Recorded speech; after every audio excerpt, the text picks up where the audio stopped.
ආයිබෝවන් යාළුවනේ, අද අපි කතා කරන්න යන්නේ ගොඩක් පූසන්ට වැළඳෙන හැබැයි ගොඩක් අය ගණන් නොගන්නා භයානක කිනිතුල් උණ ගැන.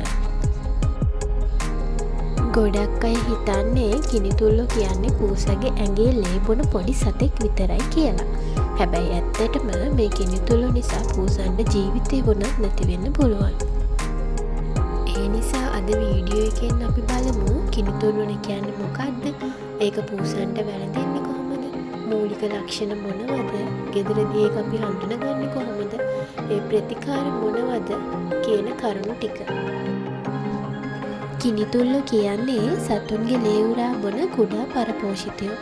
මෙයාලා පූසගේ සමට ඇලීගෙන ලේ උරා බොනවා. ගොඩක් වෙලාවට කන් පිටිපස්සේ බෙල්ල පාද අතර වලිගය අසල වගේ තමයි මෙයාලා වැඩිපුර ගැවසෙන්නේ.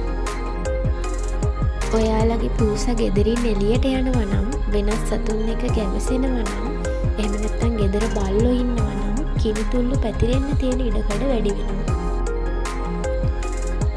හැබැයි ප්‍රශ්නයකට තියෙන්නේ මෙයාලා කරන්නේ ලේ උරා බීම විතරක් නෙවෙයි. මේ කිනිතුල්ලන් සමහර වෙලාවට පූසගේ ලේ වලට භයානක බැක්ටීරියා සහ පරපෝෂිතව ඇතුල් කරනවා. එතනින් පස්සේ තමයි කිනිතුල් උණ වැළඳෙන්නේ. මේ උණ නිසා පූසන්ගේ ඇඟේ ලේ අඩු වෙලා ප්‍රතිශක්තිකරණ පද්ධතියට සහ අක්මාවට වකුගඩු වලටත් බලපාන්න පුළුවන්. ඉක්මනින් ප්‍රතිකාර නොකළහොත් ජීවිතයටත් අවදානමක් තියෙනවා.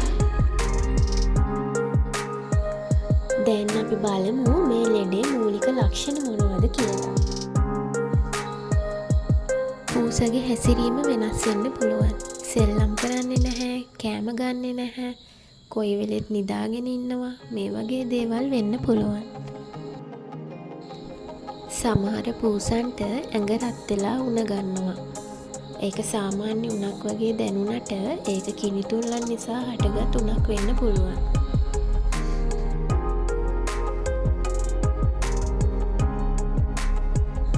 තවද සමහර අවස්ථාවලදී මෙයාලගේ ඇඟේ ලේ මදිකම නිසා විදුරු මස් සුදු පැහැවීම, ඇඟට පණ නැතිවීම, වමනය, පාචනය, ඇස් කහවීම ඇතිවිය හැක.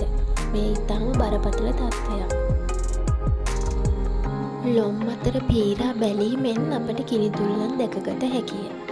බොහෝ විට කන් පිටුපස බෙල්ල, කකුල් අතර තමයි මේ කිනිතුල්ලෝ වැඩිපුර ඉන්නේ. මෙහෙම දකින කිනිතුල්ලන් අතින් ඇදලා කඩා දමන්න එපා. එහෙම කැඩුවහම ඒ කොටස් සම ඇතුළේ ඉතිරිවීමෙන් ආසාදන ඇති වෙන්න පුළුවන්.